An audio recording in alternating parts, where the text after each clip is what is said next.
आज हम आपको लेकर चलते हैं राजस्थान की राजधानी जयपुर में। जयपुर में एक ऐसा हत्याकांड होता है जिसने पूरे जयपुर को हिलाकर रख दिया था। बात है साल 2020 की, जब पूरा विश्व कोरोना की आग में जल रहा था। वहीं राजस्थान के जयपुर में एक ऐसी घिनौनी वारदात को अंजाम दिया गया था जिसने पूरे जयपुर को हिलाकर रख दिया था।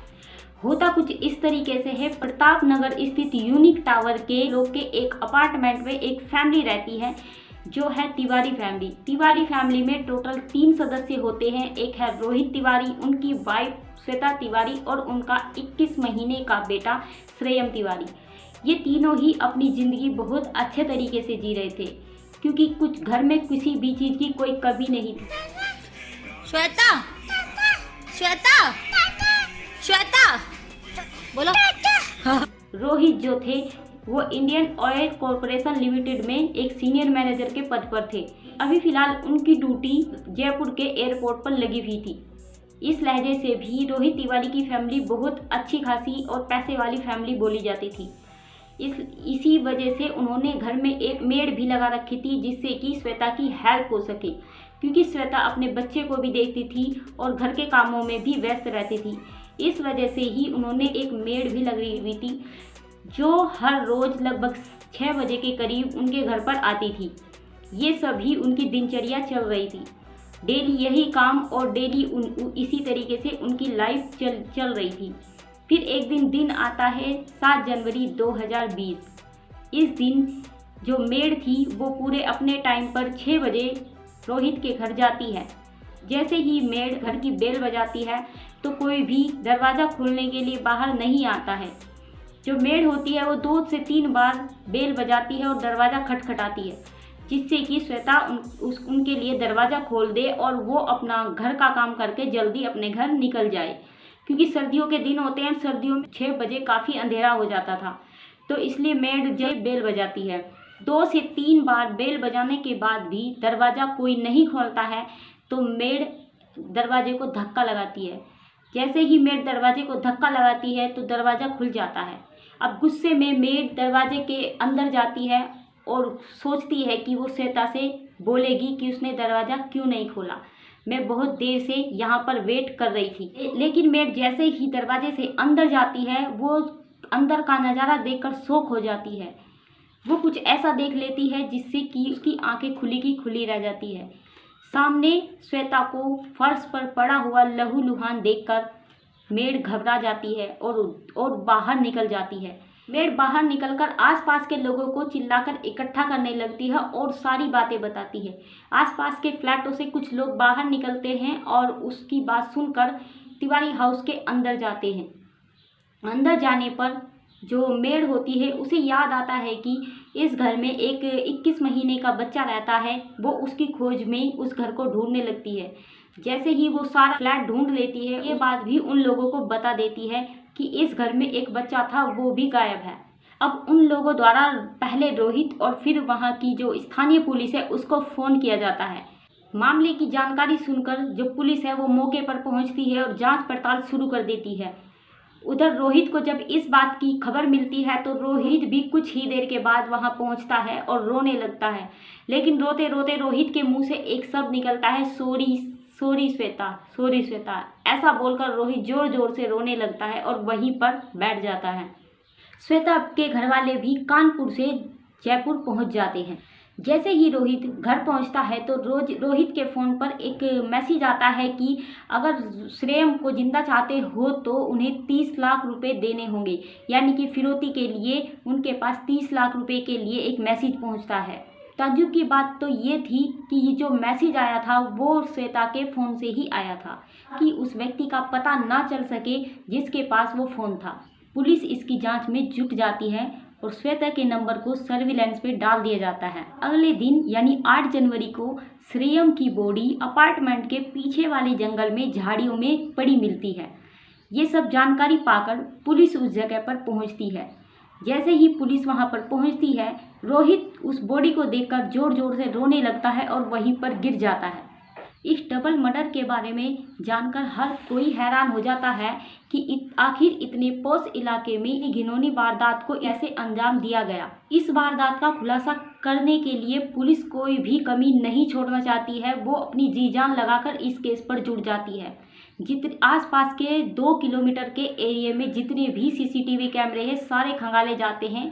उस अपार्टमेंट पे आने वाले जितने भी 6 महीने में व्यक्ति होते हैं, जितने भी शख्स वहां पर आते हैं, सबकी एक लिस्ट बनाई जाती है। उनकी पूरी डिटेल एक लिस्ट बनाई जाती है, पूरी खोजबीन करी जाती है। 150 पुलिस वाले जवान डोर टू डोर सर्वे के लिए लगाए जाते हैं, जिससे जल्द से जल्द कातिल का पता चल सके कि आखिर इतनी घिनौनी हरकत की किसने थी। हैरानी की बात तो यह थी कि उस अपार्टमेंट में कहीं भी कोई भी एक भी सीसीटीवी कैमरा नहीं था, जिससे आने जाने वालों के बारे में कोई क्लू मिल पाता।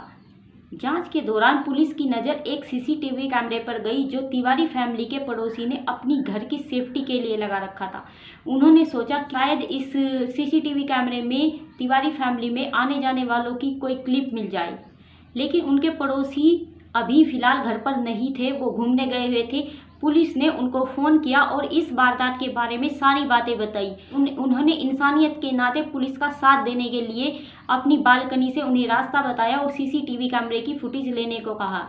अब पुलिस ने बालकनी के रास्ते से सीसीटीवी कैमरे से वो फुटेज ली।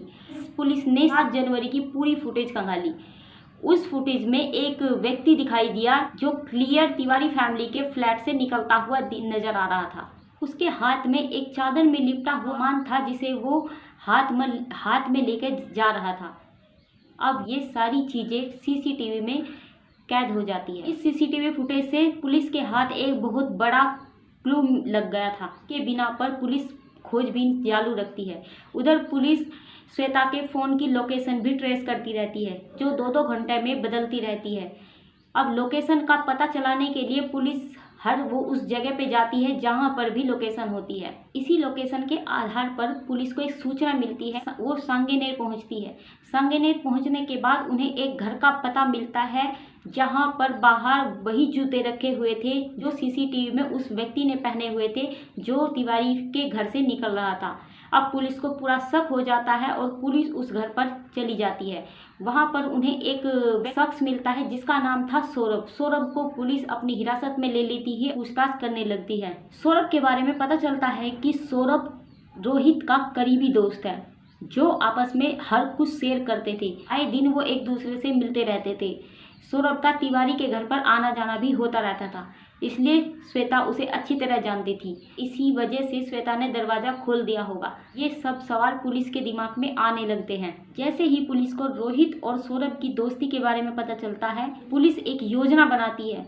वो सौरभ और तिवारी को आमने सामने लाती है कि शायद इस सब से कुछ सच सामने आ सके। रोहित जैसे ही सौरभ को अपने सामने देखता है तो वो सौरभ पर टूट पड़ता है और बोलता है कि इसे सख्त से सख्त सज़ा सुनाई जानी चाहिए। इस तरह की वो मांग करने लगता है और रोने लगता है। ये सब देखकर सौरभ आपा खो देता है और बहुत ज़ोर ज़ोर से बोलने लगता है और सौरभ वो सारी कहानी बता देता है जो सौरभ और तिवारी के बीच में रची गई थी। ये पूरी कहानी सुनकर पुलिस भी अचंभे में पड़ जाती है। ये सारी कहानी कुछ इस तरीके से थी। सौरभ बताता है कि रोहित का शादी से पहले एक अफेयर था। वो श्वेता से शादी करना ही नहीं चाहता था। पहले से ही रोहित एक लड़की से प्यार करता था, लेकिन घर वालों के कहने पर उसने श्वेता से शादी की और कुछ दहेज के लालच में भी उसने श्वेता से शादी की।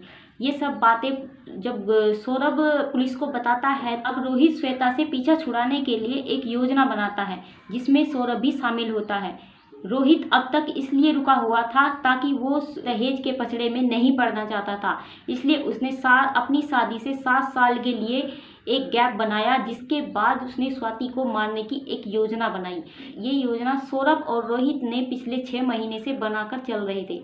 अब इस योजना के मुताबिक जो सौरभ था वो भी अपनी वाइफ से पीछा छुड़ाना चाहता था और जो रोहित था वो भी अपनी वाइफ से पीछा छुड़ाना चाहता था। प्लानिंग कुछ इस तरीके से बनाई गई थी कि जो सौरभ था उसे रोहित की वाइफ को मारना था और जो रोहित था उसे सौरभ की वाइफ को मारना था। इस तरीके से दोनों ने प्लान बना रखा था। रोहित ने अब से लगभग 6 महीने पहले से ही प्लानिंग शुरू कर दी थी। प्लानिंग में ही रोहित ने अपने ऑफिस के जितने भी सीसीटीवी कैमरे थे सबके तार निकाल दिए थे, ताकि उसका पता ना चल सके कि उसके घर पास कौन आ जा रहा था। ये सारी प्लानिंग पहले से ही चली रही थी। अब इस प्लानिंग के मुताबिक ही सौरभ 7 जनवरी को रोहित के घर आता है, ताकि श्वेता सौरभ को जानती थी तो उसे घर में आने देती है। अब श्वेता चाय बनाने के लिए चली जाती है। सौरभ पीछे से श्वेता के पास जाता है और अदरक कूटने वाली मूसल से उसका पर वार करने लगता है। इस तरह से वो श्वेता पर वार करता रहता है, वहीं पर श्वेता की मौत हो जाती है। इसके बाद सौरभ श्रेयम को उठाता है और वहां से निकल जाता है। वहां से निकलने के बाद सौरभ श्रेयम का भी कत्ल कर देता है और वहां अपार्टमेंट के पीछे जंगल में छोड़ देता है। उसकी योजना श्रेयम की बॉडी को दफनाने की थी, लेकिन वहां पर लोगों का आना जाना होने की वजह से उसकी बॉडी को चादर में लपेटकर वही एक झाड़ी में रखकर आ जाता है और उसने योजना बनाई थी कि उसे रात को आकर दफना देगा, लेकिन उससे पहले ही उसका ये सारा भेद खुल जाता है। ये सारी चीज़ें जब पुलिस को बताता है तो पुलिस उसे रिमांड पर ले लेती है और सौरभ और रोहित को पुलिस अपनी हिरासत में ले लेती है। इस तरीके से श्वेता हत्याकांड का बहुत बड़ा खुलासा होता है और ये सारी चीज़ें पुलिस के सामने आती है।